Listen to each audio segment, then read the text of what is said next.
ನಮಸ್ಕಾರ. Speed plus ಕರ್ನಾಟಕದ ವಿಶೇಷ ಕಾರ್ಯಕ್ರಮಕ್ಕೆ ಸ್ವಾಗತ. ನಾನು ನಿಮ್ಮ ಕಿರಿಕೀರ್ತಿ. ಭಾರತ ರತ್ನ ಬಹಳ ಚರ್ಚೆಗೆ ಬಂದಿದೆ ಈ ವರ್ಡ್. ಯಾಕೆಂತಂದರೆ LK ಅಡ್ವಾಣಿ ಅವರಿಗೆ ಕೇಂದ್ರ ಸರ್ಕಾರ ಭಾರತ ರತ್ನ ಬಿರುದನ್ನು, ಪ್ರಶಸ್ತಿಯನ್ನು ಘೋಷಿಸಿದೆ. ಇದು ಘೋಷಣೆ ಆಗ್ತಿದ್ದ ಹಾಗೆ ದೇಶದ ಮೂಲೆ ಮೂಲೆಯಲ್ಲಿ ಕೆಲವು ಕಡೆ ಸಂಭ್ರಮ, ಕೆಲವು ಕಡೆ ಕೊಂಕು, ಬೇಸರ, ಕೋಪ. ಅವ್ರಿಗೆ ಯಾಕೆ ಕೊಟ್ರಿ, ಅವ್ರೇನು ಮಾಡಿದ್ದಾರೆ ಅಂತ ಕೊಟ್ರಿ, ಇವ್ರಿಗೆ ಕೊಡಬೇಕಿತ್ತು, ಅವ್ರಿಗೆ ಕೊಡಬೇಕಿತ್ತು ಅಂತ ರಾಜ್ಯದ ದೇಶದ ಬೇರೆ ಬೇರೆ ರಾಜ್ಯಗಳಲ್ಲಿ ಅಲ್ಲಲ್ಲಿ ಮಾತು. ಇದು ರಾಜ್ಯದಲ್ಲೂ ಇವಾಗ ಸ್ವಲ್ಪ ಜೋರಾಗಿ ಚರ್ಚೆ ಆಗ್ತಾ ಇದೆ. ಕಾಂಗ್ರೆಸ್ನವ್ರು ಹೇಳ್ತಾ ಇದ್ದಾರೆ, LK ಅಡ್ವಾಣಿಗೆ ಕೊಡ್ತಾ ಇದ್ದೀರಿ, ಯಾಕೆ ನಮ್ಮ ಸಿದ್ಧಗಂಗಾ ಶ್ರೀಗಳಿಗೆ ಯಾಕೆ ಕೊಟ್ಟಿಲ್ಲ? ತ್ರಿವಿಧ ದಾಸೋಹಿ, ಅನ್ನ ಅಕ್ಷರ ಆಶ್ರಯ ಕೊಟ್ಟಂತಹ ಶ್ರೀ ಶ್ರೀ ಶಿವಕುಮಾರ ಸ್ವಾಮೀಜಿಗಳಿಗೆ ಯಾಕೆ ಭಾರತ ರತ್ನವನ್ನು ಕೊಡ್ತಿಲ್ಲ ಅಂತ ಪ್ರಶ್ನೆ ಮಾಡ್ತಿದ್ದಾರೆ. ಬಹಳ ಸಂತೋಷ, ಬಹಳ ದೊಡ್ಡ ಧ್ವನಿ, ಒಳ್ಳೆ ವಾಯ್ಸ್ ರೈಸ್ ಮಾಡಿದ್ದೀರಾ. ಆದರೆ ಸುಮಾರು ಪ್ರಶ್ನೆಗಳಿಗೆ ನನ್ನಲ್ಲಿ ಕೊರಿತಾ ಇದೆ ತಲೆಯಲ್ಲಿ.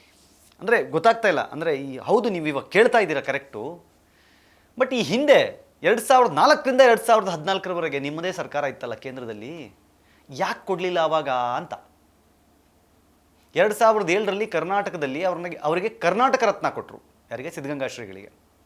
ಅವಾಗಿದ್ದು JDS ಮತ್ತು BJPಯ ಸಮ್ಮಿಶ್ರ ಸರ್ಕಾರ. ಆವಾಗ ಕರ್ನಾಟಕ ರತ್ನ ಕೊಟ್ಟರು 2007ರಲ್ಲಿ. ಅದು ನೀವು ಕಾಂಗ್ರೆಸ್ ಗೌರ್ಮೆಂಟ್ ಅವರು ಇದ್ದಾಗ ಕೊಡಲಿಲ್ಲ ಕರ್ನಾಟಕ ರತ್ನನ. 2007ರಲ್ಲಿ ಸಮ್ಮಿಶ್ರ ಸರ್ಕಾರ ಕೊಡ್ತು, ಓಕೆ. ಅದಾದ ಮೇಲೆ 7 ವರ್ಷ ನಿಮ್ಮಲ್ಲಿ ಕೇಂದ್ರದಲ್ಲಿ ಅಧಿಕಾರ ಇತ್ತು, ಆದರೂ ನೀವು ಕೊಡಲಿಲ್ಲ ಭಾರತ ರತ್ನವನ್ನು ಸಿದ್ಧಗಂಗಾ ಶ್ರೀಗಳಿಗೆ. ಯಾಕೆ? ಈಗ ಯಾವ ನೈತಿಕ, ಅಂದರೆ ನಿಮಗೆ ಜವಾಬ್ದಾರಿ ಇದೆ ಅಂತ ಹೇಳಿ, ನೈತಿಕತೆ ಇದೆ ಅಂತ ಹೇಳಿ ನೀವು ಭಾರತ ರತ್ನ ಕೊಟ್ಟಿಲ್ಲ ಯಾಕೆ ಶಿವಕುಮಾರ ಸ್ವಾಮಿಗಳಿಗೆ ಅಂತ ಕೇಳ್ತಾ ಇದ್ದೀರಿ ಅನ್ನೋದು ನನ್ನ ಪ್ರಶ್ನೆ. ಯಾಕೆ ಅಂತಂದರೆ ತಲೆಯಲ್ಲಿ ಸಹಜವಾಗಿ ಬರುತ್ತಲ್ಲ, ಇವರು ಇಷ್ಟು ವರ್ಷ ಇದ್ರಲ್ಲ, ಇವ್ರು ಯಾಕೆ ಕೊಡಲಿಲ್ಲ? ಈಗ ಪಾಪ 111 ವರ್ಷ ದೀರ್ಘಾಯುಷ್ಯನ್ನು ಹೊಂದಿ ನಡೆದಾಡುವ ದೇವರು ಅಂತ ಕರೆಸ್ಕೊಂಡಂತಹ ತ್ರಿವಿಧ ದಾಸೋಹಿ ನಮ್ಮನ್ನಾಗಲಿ ಆಯ್ತು. ಇವಾಗ ಎಷ್ಟು, ಒಂದು 6-7 ವರ್ಷ ಆಯಿತು, 7-8 ವರ್ಷನೇ ಆಯಿತು. 111 ವರ್ಷ ದೀರ್ಘಾಯುಷ್ಯನ್ನು ಹೊಂದಿ ನಮ್ಮನ್ನೆಲ್ಲ ಅಗಲಿರುವಂತಹ ಶಿವಕುಮಾರ ಸ್ವಾಮಿಗಳು ಹೋದ ಮೇಲೆ ಈಗ ಭಾರತ ರತ್ನ ಕೊಡಿ, ಅವರಿಗೆ ಭಾರತ ರತ್ನ ಕೊಡಿ. ಇದ್ದಾಗ ಅವರು ಮಾಡಿದ ಕೆಲಸನ ಗುರುತಿಸಲಿಲ್ಲ. ಯಾಕೆ? ಇನ್ಫ್ಯಾಕ್ಟ್ ಹಾಗೆ ನೋಡಿದ್ರೆ 2015ರಲ್ಲಿ ಅವರಿಗೆ ಪದ್ಮಭೂಷಣ ಕೊಟ್ಟಿದ್ದು ಸಹ ಈಗಿರುವ ಪ್ರೆಸೆಂಟ್ BJP ಸರ್ಕಾರವೇ ಕೇಂದ್ರದಲ್ಲಿ. ಕಾಂಗ್ರೆಸ್ ಸರ್ಕಾರ ಅಧಿಕಾರದಲ್ಲಿದ್ದಾಗ ಯಾವ ಪ್ರಶಸ್ತಿಗಳನ್ನೂ ಅವ್ರಿಗೆ ಕೊಡಲಿಲ್ಲ. ಆದರೆ ಈಗ ಕೇಳ್ತಿದ್ದಾರೆ ಭಾರತ ರತ್ನ ಕೊಡಬೇಕು. ಮಜಾ ಏನು ಗೊತ್ತಾ? ಈ ಭಾರತ ರತ್ನ ಅನ್ನೋದಿದೆಯಲ್ಲ, ಅದು ಇಲ್ಲಿ ತನಕ ಇಬ್ಬರು ಕನ್ನಡಿಗರಿಗೆ ಮಾತ್ರ. ಒಂದು ಸರ್ ಎಂ ವಿಶ್ವೇಶ್ವರಯ್ಯನವರಿಗೆ, ಮತ್ತೊಂದು CN ರಾವ್ ಅವರಿಗೆ. ಒಬ್ಬರು ಇಂಜಿನಿಯರು, ಒಬ್ಬರು ಸೈಂಟಿಸ್ಟ್, ಇಬ್ಬರಿಗೆ ಬಂದಿದ್ದ ಬಿಟ್ಟರೆ ಇಲ್ಲಿ ತನಕ ಯಾರಿಗೂ ಬಂದಿಲ್ಲ. ಹಾಗೆ ನೋಡಿದ್ರೆ 1954ರಲ್ಲಿ ಫಸ್ಟ್ ಟೈಮ್ ಕೊಟ್ಟರಲ್ಲ ಭಾರತ ರತ್ನ, 3 ಜನಕ್ಕೆ ಸಿಕ್ಕಿತ್ತು. ಒಂದು C ರಾಜಗೋಪಾಲಾಚಾರಿ, ಸರ್ವಪಲ್ಲಿ ರಾಧಾಕೃಷ್ಣನ್, CV ರಾಮನ್.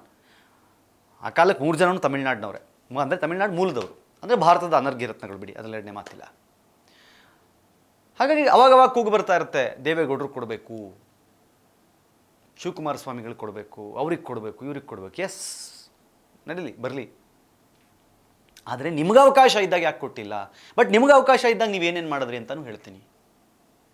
ಅಂಬೇಡ್ಕರ್ ಅವರಿಗೆ, ಸಂವಿಧಾನ ಶಿಲ್ಪಿ ಅಂಬೇಡ್ಕರ್ ಅವರಿಗೆ ಭಾರತ ರತ್ನ ಕೊಟ್ಟಿದ್ಯಾರು? ಅದು ಸಹಿತ ಕಾಂಗ್ರೆಸ್ ಸರ್ಕಾರ ಇದ್ದಾಗಲ್ಲ. ಭಾರತದ ಮೊದಲ ಲಾ ಮಿನಿಸ್ಟರ್ ಆಗಿದ್ದವರು, ಸಂವಿಧಾನ ಶಿಲ್ಪಿ. ಇಷ್ಟೆಲ್ಲ ಇದ್ದರೂ ಸಹಿತ ಕಾಂಗ್ರೆಸ್ ಅವರಿಗೆ ಭಾರತ ರತ್ನವನ್ನು ಘೋಷಣೆ ಮಾಡಲೇ ಇಲ್ಲ. 1990ರಲ್ಲಿ ಥರ್ಡ್ ಫ್ರಂಟ್ VP ಸಿಂಗ್ ಅವರು ಪ್ರೈಮ್ ಮಿನಿಸ್ಟರ್ ಆಗಿದ್ದಾಗ ಇದೇ ಲಾಲ್ ಕೃಷ್ಣ ಅಡ್ವಾಣಿಯವರು ಮತ್ತು ಅಟಲ್ ಬಿಹಾರಿ ವಾಜಪೇಯಿ ಅವರು ಗಟ್ಟಿಯಾದ ಧ್ವನಿಯಾಗಿ ಕೇಳಿದ್ರು, ಯಾಕೆ ಇವಾಗ ಒಂದು ಬೇರೆ ಸರ್ಕಾರ ಬಂದಿದೆಲ್ಲ, ಕೊಡಿ ಇವಾಗ ಭಾರತ ರತ್ನವನ್ನು ಘೋಷಣೆ ಮಾಡಿ ಅವರಿಗೆ ಅಂತ ಹಠ ಹಿಡಿದು ಕೂತು ಮನವೊಲಿಕೆ ಮಾಡಿ VP ಸಿಂಗ್ ಅವರ ಸರ್ಕಾರ ಇದ್ದಾಗ ಭಾರತ ರತ್ನವನ್ನು ಅಂಬೇಡ್ಕರ್ ಅವರಿಗೆ ಕೊಟ್ಟರು. ಅಲ್ಲಿ ತನಕ ಅಂಬೇಡ್ಕರ್ ಅವರಿಗೆ ಭಾರತ ರತ್ನ ಕೊಟ್ಟಿರಲಿಲ್ಲ. ಇನ್ನೊಂದು ಮಜಾ ಏನು ಗೊತ್ತಾ? 1955ರಲ್ಲಿ ನೆಹರು ಅವರು ಪ್ರಧಾನಮಂತ್ರಿ, ಮೊದಲ ಪ್ರಧಾನಿ ದೇಶದ. ಶಿಫಾರಸು ಮಾಡಬೇಕಲ್ಲ ಭಾರತ ರತ್ನ ಯಾರಿಗೆ ಅಂತ, ಶಿಫಾರಸು ಪಟ್ಟಿ ಹೋಯಿತು. ಅದರಲ್ಲಿ ಇದ್ದಿದ್ದು ಮೊದಲ ಹೆಸರು ಏನು ಗೊತ್ತಾ? ಪಂಡಿತ್ ಜವಾಹರ್ಲಾಲ್ ನೆಹರು. ನೆಹರು ಅವರು ಭಾರತ ರತ್ನವನ್ನು ಅವರೇ ಘೋಷಣೆ ಮಾಡ್ಕೊಂಡ್ಬಿಟ್ಟಿದ್ರು. ಇನ್ನು 1971ರಲ್ಲಿ ಅವರ ಪುತ್ರಿ ಇಂದಿರಾ ಗಾಂಧಿಯವರು, ಅವರೂ ಸಹಿತ ಪ್ರಧಾನಿಯಾಗಿದ್ದಾಗ ಅವರೇ ಭಾರತ ರತ್ನವನ್ನು ಘೋಷಣೆ ಮಾಡಿಕೊಂಡ್ರು. ಈಗ ಅಡ್ವಾಣಿ ಅವ್ರಿಗೆ ಯಾಕೆ ಕೊಟ್ರಿ, ಇವ್ರಿಗೆ ಯಾಕೆ ಕೊಟ್ಟಿಲ್ಲ ಅಂತೆಲ್ಲ ಶುರು ಮಾಡ್ತಾ ಇದ್ದಾರೆ. ಇನ್ಫ್ಯಾಕ್ಟ್ ಶಿವಕುಮಾರ ಸ್ವಾಮೀಜಿಗಳಿಗೆ ಭಾರತ ರತ್ನ ಕೊಟ್ಟರೆ ಅದು ಭಾರತ ರತ್ನಕ್ಕೆ ಒಂದು ಗೌರವ. ಯಾಕಂದರೆ ಭಾರತ ರತ್ನಕ್ಕಿಂತ ದೊಡ್ಡ ರತ್ನ ನಮ್ಮ ಸಿದ್ಧಗಂಗಾ ಶ್ರೀಗಳು. ಕೊಡಬೇಕು ನಿಜ, ಆದರೆ ಅದನ್ನು ರಾಜಕೀಯಕ್ಕೆ ಬಳಸ್ಕೊಳ್ಳೋದಿದೆಯಲ್ಲ, ಅದು ಸರಿಯಲ್ಲ. ಅವರು ಆ ರಾಜಕೀಯದಿಂದ ಎಲ್ಲ ಸ್ವಲ್ಪ ದೂರದಲ್ಲಿದ್ದವರು, ಯಾವತ್ತೂ ರಾಜಕೀಯ ಮಾಡಿದವರಲ್ಲ, ನಡೆದಾಡುವ ದೇವರು ಅಂತ ಕರೆಸ್ಕೊಂಡವರು ಅವರು. ಅವ್ರ ಹೆಸರಿಟ್ಕೊಂಡು ಇವಾಗ ಯಾಕೆ ರಾಜಕೀಯ ಮಾಡ್ತೀರಿ, ನಿಮಗೆ ಅವಕಾಶ ಇದ್ದಾಗ ನೀವು ಮಾಡಿಲ್ಲ, ಇವಾಗ ಇವ್ರ ಕೈಲಿ ಅವಕಾಶ ಇದೆ, ಮಾಡ್ತಾರೋ ಏನು ನೋಡೋಣ, ಯಾರ್ಯಾರ ಹಣೆ ಬರ ಏನು ಅಂತ ಗೊತ್ತಾಗಲಿ.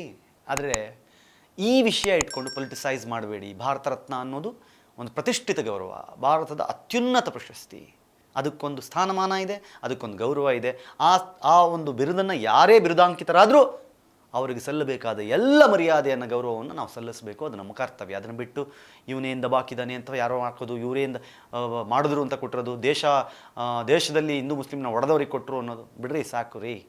ಯಾರ್ಯಾರ ಸೇವೆ ಈ ದೇಶಕ್ಕೆ ಏನೇನು ಅನ್ನೋದು ಗೊತ್ತಿದೆ ಎಲ್ರಿಗೂ.